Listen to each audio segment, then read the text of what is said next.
You're listening to the Future Tech Health Podcast with Richard Jacobs. Until I reached age 40, I never realized the obvious, that we all have medical issues, or we at least have a family member or close relation that had, has, or will have them in the future. Medicine and biological systems are the final frontier. Until we've conquered death, figured out how life began, cured cancer, and understood our purpose in the universe, there's a heck of a lot to talk about when it comes to our health. Future Tech Health means I'll be covering futuristic topics that are actually already in clinical trials, or even starting to appear on shelves or by prescription, or available for your own use. We dive deep into stem cells, CRISPR-Cas9, the science of sleep, epigenetics, medical testing, cancer, ketogenic diets, stem cells, aging, regenerative medicine, and more. My goal for you, the listener, is to learn from these podcasts.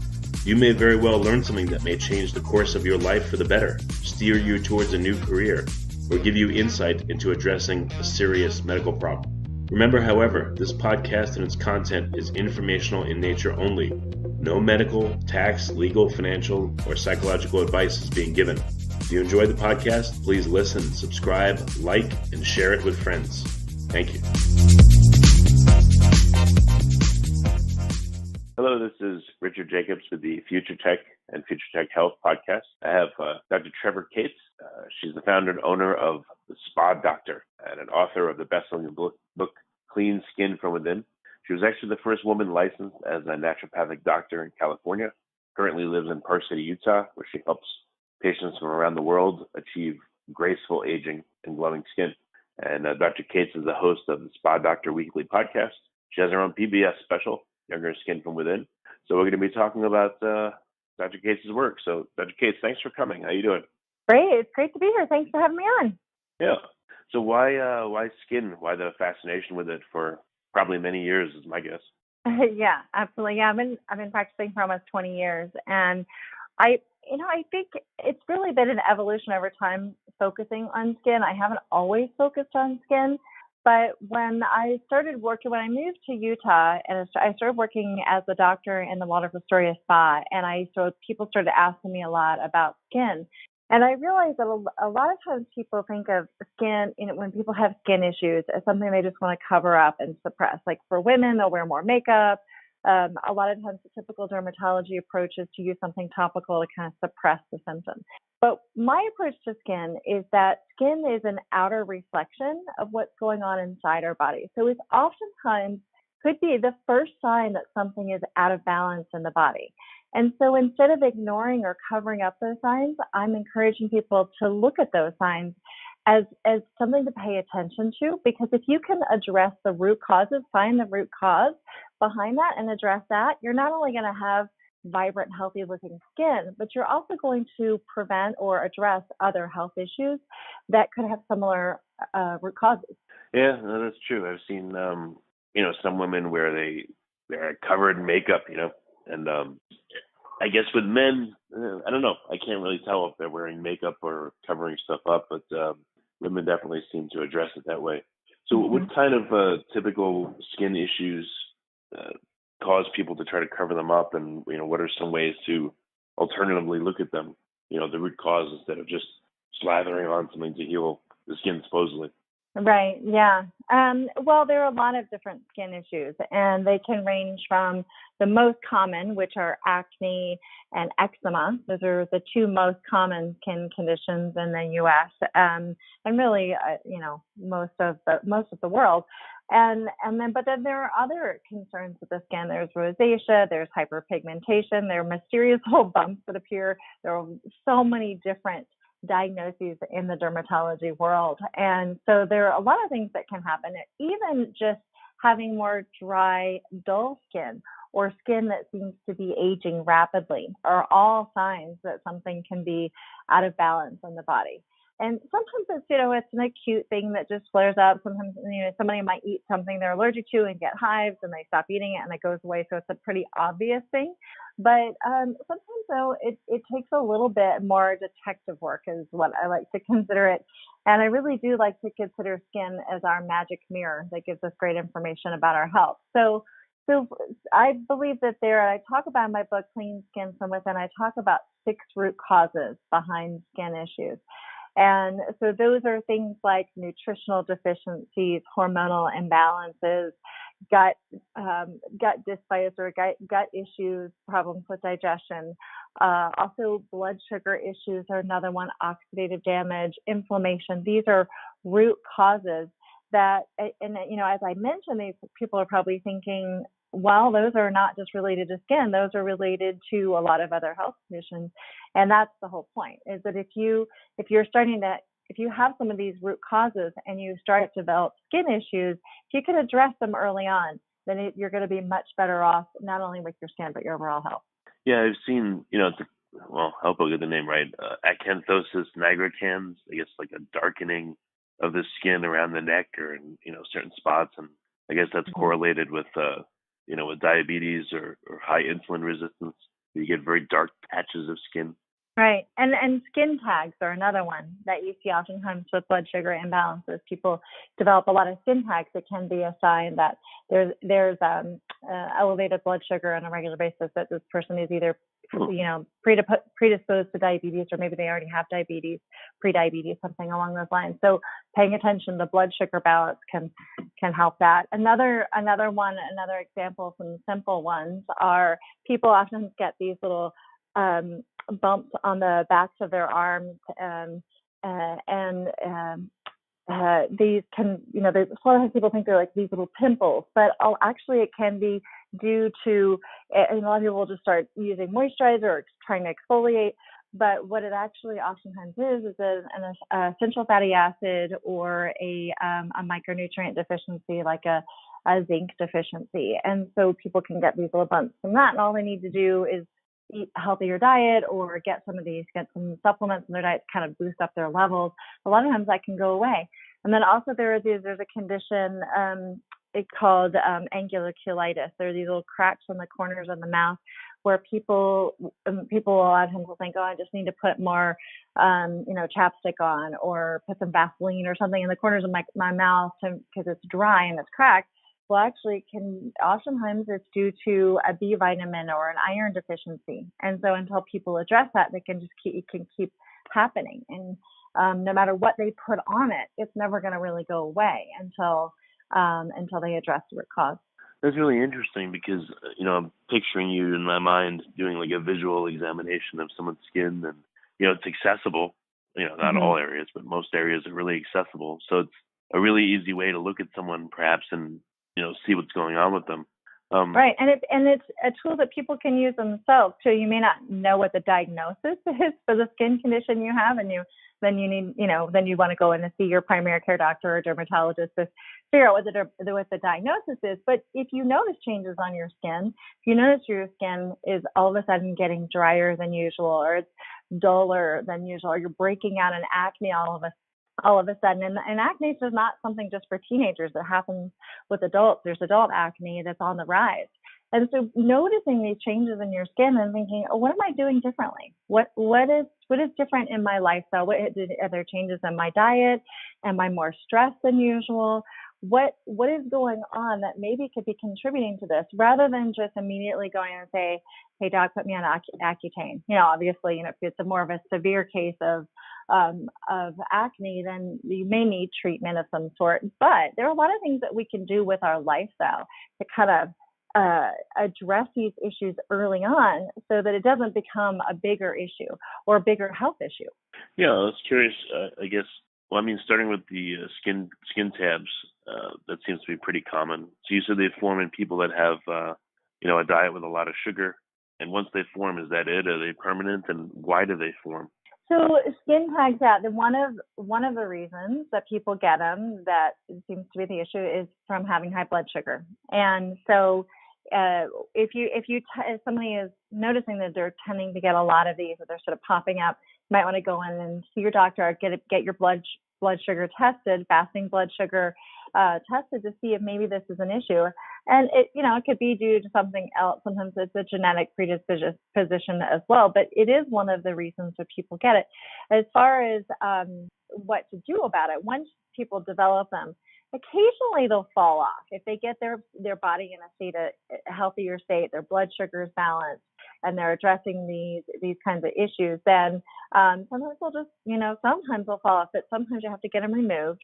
But what you should notice is you shouldn't develop more of them. They should stop popping up. New ones should stop popping up. Okay, gotcha. Yeah. Is it always that if someone has a skin condition that they have a health issue, or is it just sometimes people just develop skin conditions? It seems sometimes sometimes it's an infection. You could get an infection. Of course, like a herpes infection, of course, herpes breakout, the cold sore, something like that. There's a viral infection there. So that is the root cause of that. And so you want to do things that help support the immune system. And we know that there are certain triggers for the cold sores and things. So you want to be mindful of that so you don't have the breakouts. I think it really depends on the skin condition, but a lot of times, most of the time, what I find is that there's some sort of imbalances that causes that to happen. And so paying attention to that, why is this happening, especially if it's a chronic or recurring skin issue. That makes sense. Are there tons of ways in which the skin can manifest health problems, or are there just a few? There are actually a lot of them. And So yeah, I mean, if you think about some of the things that happen, like with hormonal imbalances, acne being triggered by hormonal imbalances, you think of somebody that's going through puberty, teenagers, and they're starting to break out more. And then also different times, especially for women, there could be times during when there are hormonal changes that they could be more likely to break out. So that's another example of ways that it can impact the skin. I mean, hormonal imbalances can do that, as well as other skin issues. And a lot of times when we think of hormones, people think of estrogen, progesterone, testosterone, and the sex hormones. And that is those are definitely a group of hormones that play a role, especially things like acne. But there are also other hormones, right? There's thyroid hormones. And when someone has low thyroid function, when they're going towards hypothyroidism, one of the first signs is oftentimes dry skin. And it's not, of course, the only thing that, there are a lot of different reasons for dry skin, but it can be one of the early signs of hypothyroidism. So if someone is tired and they have dry skin, and they're maybe having some constipation, or their hair, just starting to lose some hair, there's a combination of symptoms, but it is one of those early warning signs. And then on the flip side of that, if they have hyperthyroidism, their skin might be more oily. And that's because of the metabolic processes happening in the body, the impact that the thyroid hormone has on the body. And when it's low versus high, the impact it can have throughout the body, including the skin. And then also with our adrenal hormone cortisol is another example where if people are overly chronically stressed, of course we're all stressed to a certain point, but if we have this ongoing stress and we don't manage it very well, then that can actually trigger a lot of inflammatory pathways in the body, and it can worsen skin issues or trigger skin issues, especially things like eczema and psoriasis, and these what I call skin inflammation issues, inflammatory issues that show up on the skin. And so doing things to help manage stress, balance adrenals, that can actually be very beneficial for those types of skin conditions. Why do you think so many conditions manifest themselves in the skin? I guess there's not obviously one mechanism, but why there? Well, skin is our largest organ, and it's right on the surface of our body. So it is something that, it's because it's so massive, it is interconnected to so much of the rest of our body. And because it's on the outside, we see it before we see. Like, we can't see our liver. We can't see our bones and what's happening to them. We can't see our, inside inside our blood. We can't just look at it and see it. We can't see these things. We can't look at our kidneys or spleen. We don't know what's going on with those unless we have imaging or certain tests done to look at that. But with our skin, all we have to do is just look at it, right? It's right there. And so I think that's why I'm saying that it's such a great tool that, of course, going to see your doctor, getting blood work done regularly, getting imaging and things like that to make sure that you're healthy and that you're anytime symptoms and signs come up that something's out of balance, you want to take care of that. But don't ignore your skin. I think a lot of times people have a tendency to do that, or they'll just use more moisturizer or something like that instead of saying, well, why is my skin so dry? Why is that happening to me? Why am I breaking out in acne more? And where am I breaking out? So with acne, even just the patterns of where someone breaks out on their face or their chest or back can mean different things. So for example, if someone is, especially for women, if they're breaking out along the jawline, then that tends to be, not always, but tends to be more hormonal acne. Whereas if you're breaking out along the hairline, it might be from the hair products you're using. You might have more oil production going on in those areas, and that could be triggering. If you're breaking out an acne around the mouth, it actually might not even be acne. It might be perioral dermatitis or something else that looks like acne. If it's along the cheeks, right along the cheekbones, that actually could be rosacea, and that means something different. So depending upon the patterns and where those blemishes are, it can mean different things. How do you see that people psychologically feel about their skin issue when they contact you? Do you think people are a lot more sensitive about it and embarrassed by it, like as if they've done something wrong? Or, what's the mental state of people that you talk to? Yeah, that's a really good question, because it's because it's so visible, it's hard to hide. I mean, if you're sick in other ways, or your body's out of balance, you've got issues, you can hide that, right? But you can't, especially if it's on the face, it's hard to hide it. And I definitely think it impacts people's self-esteem and can be extremely embarrassing. The part of the reason why I became interested in it is because I had my own struggles with skin when I was a kid. I had a lot of eczema, hives, itchy eruptions and skin issues, a lot of allergic types of skin issues. And I remember how embarrassing it was, and I remember how it impacted my self-esteem, and being at 11, 12 years old and experiencing things like this was really tough. And over the years, I've heard so many stories from patients and people that have reached out to me, customers on my skincare line and things, reaching out and talking about the struggles and the embarrassment and acne, especially things like acne and rosacea and melasma and eczema for people, that it can become so inflamed and you feel like you have no control over it, because you'll have a really important,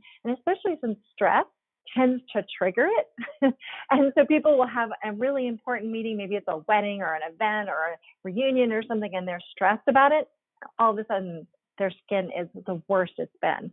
And so it definitely is very challenging for people. I hear stories all the time of the struggles, and how when it clears up and it goes away, when you address the root cause and you finally have that relief, that it's a game changer. I mean, it shifted my life when I finally found a holistic approach, and that it wasn't just a temporary relief. Because when I was a kid, I'd get a topical steroid, and so it would calm down the itchiness and the redness and the irritation for a little while. But as soon as we stopped using it, I couldn't keep using it. You can't continue to use steroids, especially as a child. There's definitely some side effects of that. So as soon as I'd stop the antihistamines, it'd come right back, and I had this big flare up, and it was so frustrating. But when you address the root cause, which is what I found in an early age, if you address the root cause and use a more integrative, holistic approach in treating it, then it has the opportunity to fully clear up, not just a temporary relief. And so when people experience that after all the struggles, it is not only a physical relief, but it's also an emotional, mental relief as well. What do women do that, what do you do with women that wear makeup and they feel like they can't go out without wearing makeup? Any counseling there, changing of products or things to tell them to do so that they still can look how they want to look, but, improve their skin? Well, when it comes to addressing the root causes, I think it's important to do it both internally and externally. So my approach is, in my book, Clean Skin from Within, I guide people through my 2-week program. This is the program that I was doing at the Waldorf Astoria, and I actually started this whole weight loss program. And then people kept commenting about how their skin would clear up in addition to losing weight. So I shifted it and kind of adjusted it to focus really on skin. And so in my book, I guide people through that because I know not everybody can come in and see me one-on-one. So I wanted to do this in the book. So having that intro approach of avoiding the big trigger foods and instead replacing with foods that actually address root causes, that are anti-inflammatory, that are hormone balancing foods, that address nutritional deficiencies that are common with skin. And then also looking at what we're doing on the outside too. That's also really important. And using clean skincare ingredients and formulations that improve the skin's natural barrier, the barrier of our skin that it needs to have in order to be healthy, which has to do with the pH of the skin and the skin microbiome, which is the microorganisms that live on the skin and protect the skin, that keep it from breaking out, that keep it from aging prematurely or being dry and dull and those sorts of things. So we want to do both. We want to address things from the inside and the outside. And we also want to do things like stress management practices and cleaning up our lifestyle and exercising and getting a good night's sleep. All of these are important to help the body both internally and externally. And I know some people, when they hear that, like, that sounds like a lot of work, but I can tell you that it is so worth it. And even if you start, even within a few days of making some changes, they start to notice a change. And when you start to have some of that relief and you start to see that change happening on your skin and you start to feel and see the relief, it keeps you wanting to go in that direction. So that's why I had people started off with a 2-week plan, because within 2 weeks, people notice a shift. They notice a change.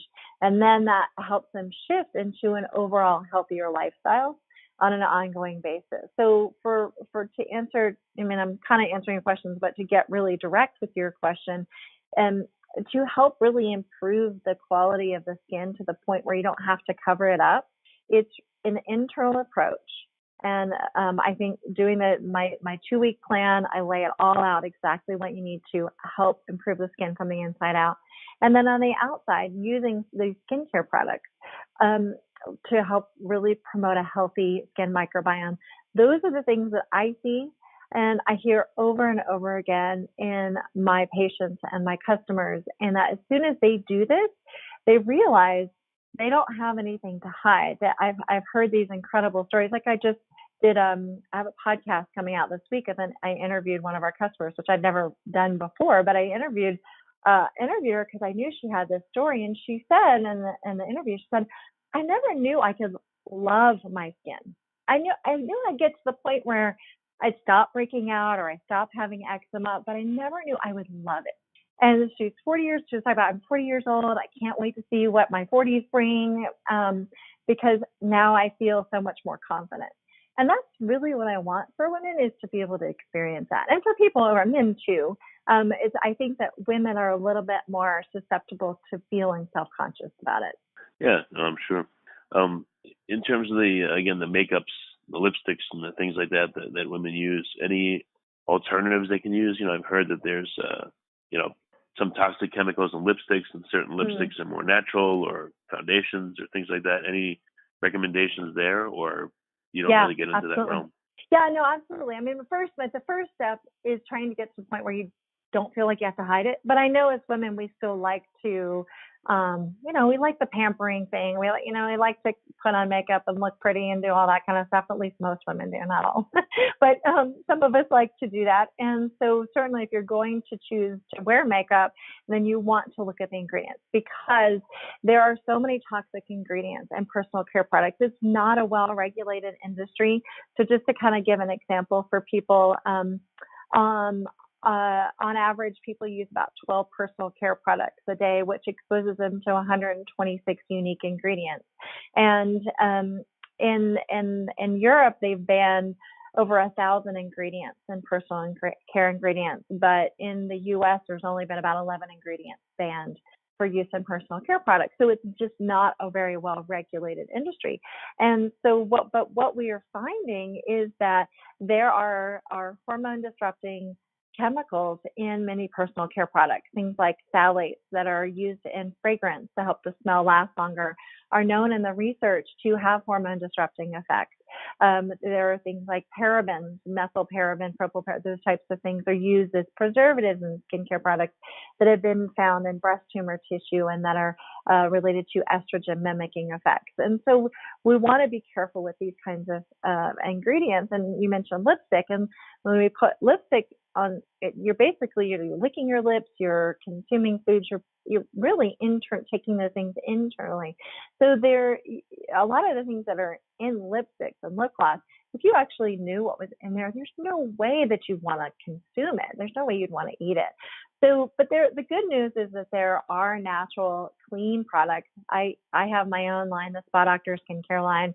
I don't make makeups, but I have skincare products. But I know that there are a lot of good products out there. One good resource for people is Environmental Working Group, EWG.org is the website, and people can go to the Skin Deep database on there where they can search a lipstick or a mascara or and see how it's been rated as far as the health concerns with each and the list of ingredients and the rating of that.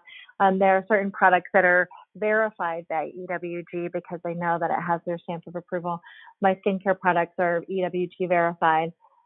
There's also, Safe Cosmetics. There's some other websites out there. The Campaign for Safe Cosmetics, there's another good organization website where people can go and look up ingredients and products and see and just learn a little bit. Just like you want to learn about what you're eating and maybe ingredients in your food and shifting into a healthier lifestyle, add personal care products to it. Think about all the products, and because even men, think about all the personal care products that you use.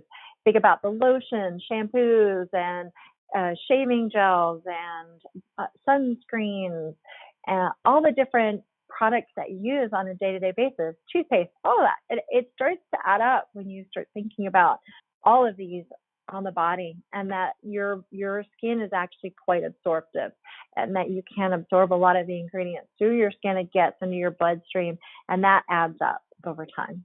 You find that your patients with skin issues are more compliant or less compliant because of the nature of what's affecting them and how visible it is?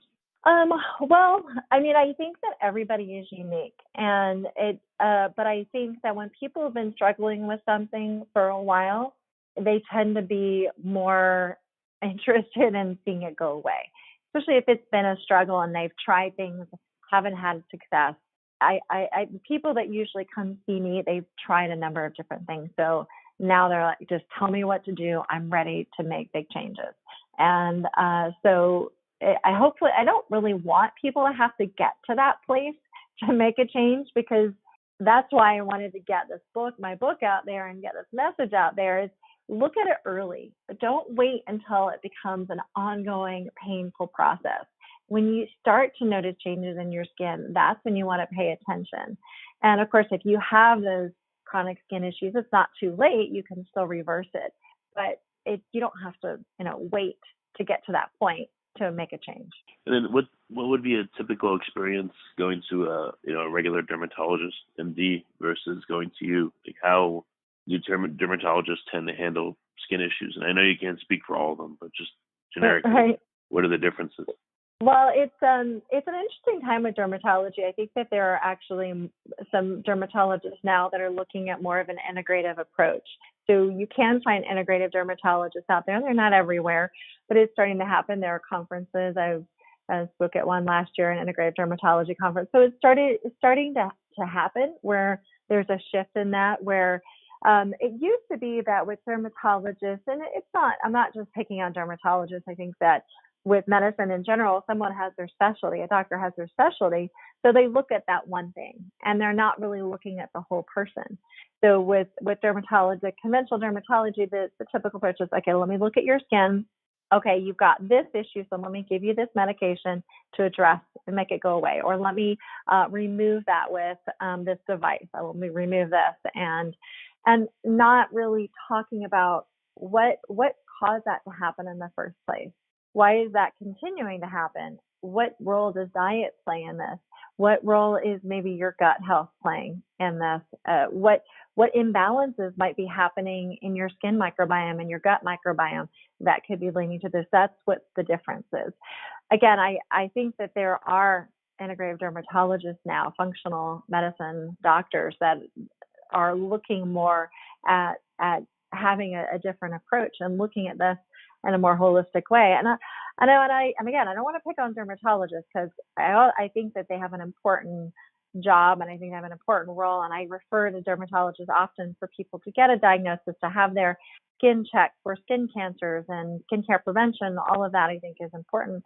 And I know that doctors a lot of times are limited by the system, and that most doctors take health insurance, and with health insurance, they have to follow the rules of how to get reimbursed. So they have usually they have a very limited amount of time they can spend with each person. So they're not going to have time to talk about diet and nutrition or what might be going on with their gut because it's not really their specialty. They've been asked to talk about skin, and so that's what they're doing. Last question before we wrap, or we're getting close. How often does the microbiome enter into the skin conditions you're looking at, and what can affect it? Different diets, or are there other ways to affect the microbiome? Yeah, absolutely. It plays a really big role. And I see that most of the patients that come see me at some point, we want to address the gut microbiome to help address the skin microbiome. And the skin microbiome is anytime there's a breakout in the skin of some sort, whether it's acne, rosacea, eczema, any of the skin conditions, the common ones, there is an imbalance with the skin microbiome. And whether it's the trigger for it or if it's a secondary reason for it, there's an imbalance there. So now whether or not the gut plays a direct role in that is then we have to figure that out. But I do find that quite often it is the case where the gut is playing a role, especially in some of the more common ones like eczema and acne, where we've got issues going on with the imbalances in the microbiome. We've got issues with leaky gut, which is hyperpermeability of the gut, the gut lining. So this creates more inflammation in the body, and then that leads to inflammatory skin issues and what is called leaky skin also. So the skin barrier becomes compromised, and part of that is from internal impact and part of it's external. It's not always the case, but I do find, especially with the people that I end up seeing, which is a lot of acne and eczema, that the gut microbiome is definitely playing a big role. Very good. So what's the best way for folks to get in touch and to start learning from you? So get your book. I mean, what's the first point of contact for them? Yeah. Well, I did mention my book a few times, so I wanted to give people opportunity. Right now we're doing something where we have the book for free. We're just asking people pay shipping and handling to get the book to them. So it's only $9.95 to get the book for just the shipping and handling fee. If people want to get a copy of my book, they can go to book.thespadoctor.com. And thespadoctor.com is THESPADR.com, so doctor is abbreviated. So people can go book.thespadoctor.com and get a copy of the book for free. I also have an online skin quiz. That's theskinquiz.com, and that helps people figure out what their root causes are. It gives some recommendations for them. That's another tool. They can just go to thespadoctor.com. Again, doctor is abbreviated DR. All right, very good. Dr. Cates, thanks so much for coming on the podcast. I appreciate it. Absolutely. Thanks for having me.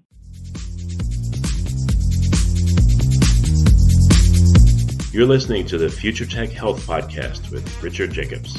Until I reached age 40, I never realized the obvious, that we all have medical issues, or we at least have a family member or close relation that has, or will have them in the future.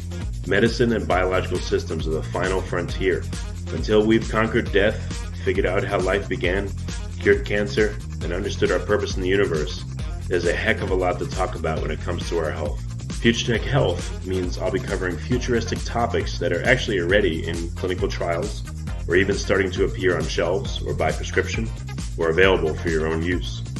We dive deep into stem cells, CRISPR-Cas9, the science of sleep, epigenetics, medical testing, cancer, ketogenic diets, stem cells, aging, regenerative medicine, and more. My goal for you, the listener, is to learn from these podcasts. You may very well learn something that may change the course of your life for the better, steer you towards a new career, or give you insight into addressing a serious medical problem. Remember, however, this podcast and its content is informational in nature only. No medical, tax, legal, financial, or psychological advice is being given. If you enjoyed the podcast, please listen, subscribe, like, and share it with friends. Thank you.